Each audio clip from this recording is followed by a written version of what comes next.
సుబ్రహ్మణ్య షష్ఠి లేదా సుబ్రహ్మణ్యేశ్వర షష్ఠి దీపావళి పండుగ తర్వాత జరిగే ఉత్సవం. దీనినే సుబ్బరాయ షష్ఠి అని, స్కందషష్ఠి అని కూడా అంటారు. సుబ్రహ్మణ్యేశ్వరుడు జన్మించిన రోజును ఈ పండుగగా జరుపుకుంటాము.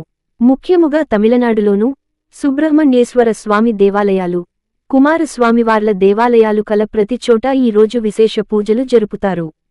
ఆలయ సమీపంలో తిరునాళ్లు, వినోద కార్యక్రమాలు జరుపుతారు. జన జీవనంలో పలు రకాలుగా ప్రచారంలో ఉండి భక్తుల పాలిట కల్పవల్లిగా ఈ పర్వదినం అలరారుతుంది. తెలుగునాట ఈ పండుగ వల్లనే సుబ్బమ్మ, సుబ్బారాయుడు, సుబ్బి, సుబ్బారావు, సుబ్రహ్మణ్యం, బాలసుబ్రహ్మణ్యం లాంటి పేర్లు విస్తృతంగా పెట్టుకోవటం జరుగుతోంది.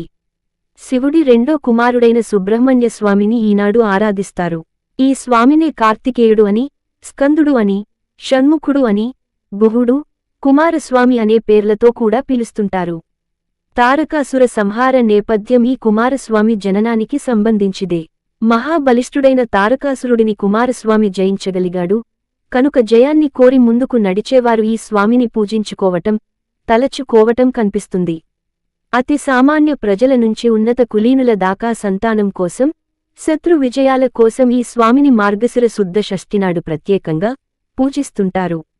సంప్రదాయకంగా పాము మంత్రాలను సాధన చేసేవారు ఈ రోజున ఉపవాసం ఉండి ఆ మంత్రాన్ని మరింతగా జపిస్తుంటారు.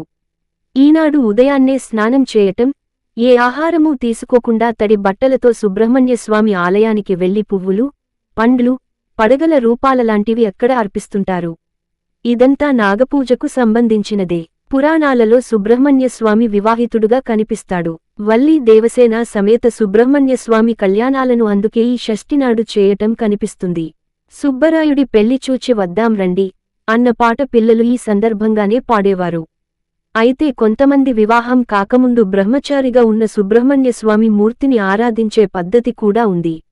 ఆ పద్ధతిలో భాగంగానే ఈ రోజున బ్రహ్మచారికి, కొన్ని ప్రాంతాల్లో 3 లేదా 5 బ్రహ్మచారులకు పూజ చేయటం, వస్త్రాలు సమర్పించి భోజనం పెట్టి గౌరవించటం జరుగుతోంది. కొన్ని ప్రాంతాల్లో షష్ఠి నాటి ఉపవాసం ఉండి మరుసటి సప్తమి నాడు బ్రహ్మచారి బ్రాహ్మణుడికి భోజనం పెట్టడం కూడా ఆనవాయితీ.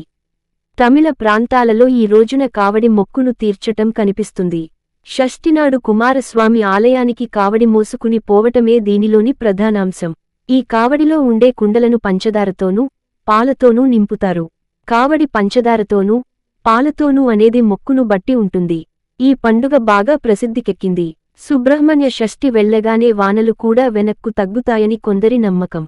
అలా వానలో తగ్గాక చేసుకోవలసిన పనులను చేసుకోవటానికి అనువైన కాలంగా రైతులు దీన్ని భావిస్తారు. సుబ్రహ్మణ్య ప్రతిష్ఠ చేసిన వారికి సంతానం కలుగుతుందనే నమ్మకం ప్రజల్లో ప్రచారంలో ఉంది. ఉపవాసం ఉండి సర్ప మంత్రాన్ని ఈ రోజున దీక్షగా చేస్తే మళ్లీ సంవత్సరం వరకు గొప్ప శక్తితో అది పనిచేస్తూ ఉంటుందని కూడా ఓ నమ్మకం ఉంది. సుబ్రహ్మణ్య షష్ఠి వ్రతం వల్ల సామాజిక ప్రయోజనం ఏమిటి అని అనేవారికి ఈ వ్రత విధిలోని దానాలే సమాధానం చెబుతుంటాయి. మార్గశిర మాసమంటే చలి పులిగా మారి పీక్కు తినే మాసం. ఈ మాసంలో చలి బాధను తోటివారు పడకుండా చూడమని సందేశం ఇస్తుంది. ఈ వ్రతం అందుకే ఉత్తరీయాలు, కంబళ్ళు, దుప్పట్లు లాంటివి వత్రంలో భాగంగా దానం చేయాలని పెద్దలు చెబుతుంటారు. మార్గశిర షష్ఠినాడే చంపా షష్ఠి, ప్రవార షష్ఠి లాంటి వ్రతాలను కూడా చెయ్యాలని వ్రతగ్రంథాలు పేర్కొంటున్నాయి. సుబ్బరాయుడు బాలుడైన బాలసుబ్రహ్మణ్యంగా, పెద్దవాడైన సుబ్రహ్మణ్యంగా, స్కందుడుగా, షణ్ముఖుడుగా ఇలా అనేక రకాలుగా, అనేక రూపాలలో ఈ షష్ఠినాడు పూజలందుకోవటం జరుగుతుంది. ఈ వీడియో మీకు నచ్చినట్లయితే లైక్ చేసి, షేర్ చేసి, సబ్స్క్రైబ్ చేసుకోగలరు. జై శ్రీరామ్.